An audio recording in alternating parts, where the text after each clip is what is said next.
තමන්ට ලැබෙන ඕනෑම චරිතයකට අතිශය සාධාරණයක් ඉෂ්ට කරන අපේ රටේ කලා ශාස්ත්‍රය තුළ ඉන්න ඉතාම වටිනා ප්‍රවීණ කලාකරුවෙක් තමයි රහල් බුලත්සිංහල කියන්නේ. ඔහුව මෙරට ජනයා අතර අතිශය ජනප්‍රියත්වයට පද තිබ්බේ නාටකම්කාරෝ ටෙලිනාට්‍යය හරහා කියලා අපිට දැක ගන්න ලැබුණා.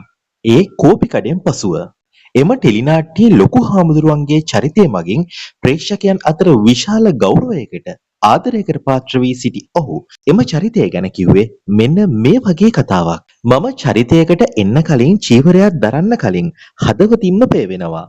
නිර්මාංශ වෙලා වත්පිළිවත් කරලා තමා කතාවට උනත් මම අනුගත වෙන්නේ. ඉතින් මේක මම ආසාවෙන් කරන චරිතයක්.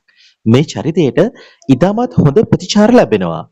මේ පේන තරම් ලේසි කටයුත්තක් නෙමෙයි.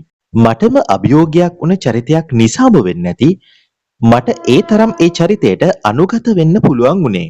ඒ වගේම රංගනයට මහාන වුණු රහල්ට ඇත්ත ජීවිතේදීත් මහාන වෙන්න අදහසක් ඇවිත් තියෙනවා. ඒ ගැන ඔහු කියන්නේ මෙන්න මේ වගේ කතාවක්. ඇත්ත ජීවිතේදී මට මහාන වෙන්න හිතිලා තියෙනවා. ප්‍රේමයේ පරාජිත හැඟීම ඉස්සරහා මමත් කාලයක් මහාන වෙන්න හිතුණා. හැබැයි සුසීලාගේ ආදරේ එක්ක මගේ ඒ හැඟීම වෙනස් වුණා කියලයි රහල් බුලත්සිංහල හරිම ආදරණීය විදියට ප්‍රකාශ කරලා තියෙන්නේ. මේ වෙනකොට ප්‍රවීණ කලාකරුවෙක් විදිහට නමක් තියාගෙන ඉන්න ඔහු ක්ෂේත්‍රයට පිවිසීම ගැන කියන්නේ මෙන්න මේ වගේ දෙයක්. මගේ තාත්තා හමුදා නිලධාරියෙක්. ඒ නිසාම මම හමුදාවට යන්න ආස කරා.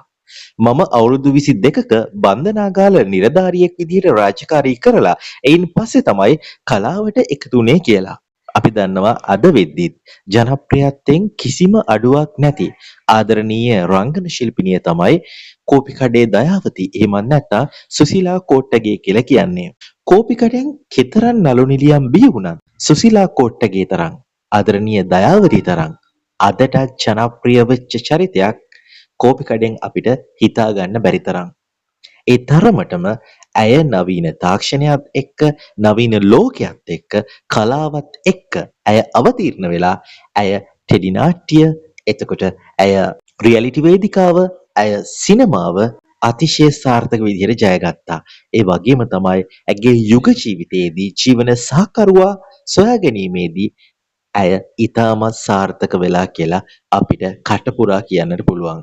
ඒ මොකද රහල් බුලත්සිංහල සහ සුසීලා කෝට්ටගේ කියන මේ ආදර කතාව අදටත් ජීවමානව හරිම සුන්දරව පවතින නිසා ජීවිතේ අපිට හැමදේම සාර්ථකව ලැබෙන්නේ නැහැ. ජීවිතේ අපිට හැමදේම හරි හතරැස්ව සියල්ලම අපිට ලැබෙන්නේ නැහැ. නමුත් අපිට ඒ ලැබෙන දේවල් එක්ක අපි ජීවිතේ කොයිතරම් දුරට ඉස්සරහට ලස්සනට අරගෙන යනවද කියන කාරණාවත් එක්ක තමයි අපේ ජීවිතේ ලස්සන සුන්දරත්වයේ වගේම සාර්ථකත්වයේ පවතින්නේ. ඉතින් ඒ විදිහට අපිට ගරු කරන්න පුළුවන් කටපුරා ආඩම්බරයෙන් කතා කරන්න පුළුවන් හරිම ලස්සන කලා යුවලක් විදිහට තමයි රහල් බුලත්සිංහල සහ සුසීලා යුවල අපිට හඳුන්වන්නට පුළුවන්. ඉතින් රහල් බුලත්සිංහල ගැන අපි මේ කරපු වීඩියෝ එක ගැන ඔයගොල්ලන්ට මොනවාගේ දෙයක්ද දැනෙන්නේ? ඉතින් මේ හැම දෙයක්ම වීඩියෝ එකට පල්ලෙන් කමෙන්ට් එකක් විදිහට සමාජගත කරන්න කියලා අපි ඕගොල්ලන්ට ආදරෙන් මතක් කරනවා සත්‍යකෝෂික ටීවී අපේ YouTube නාලිකාව ඔයගොල්ලෝ කවම subscribe කරලා නැත්නම් අපුව මේ වෙලාවෙන් subscribe කරන්න කියලා. ස්තුතියි.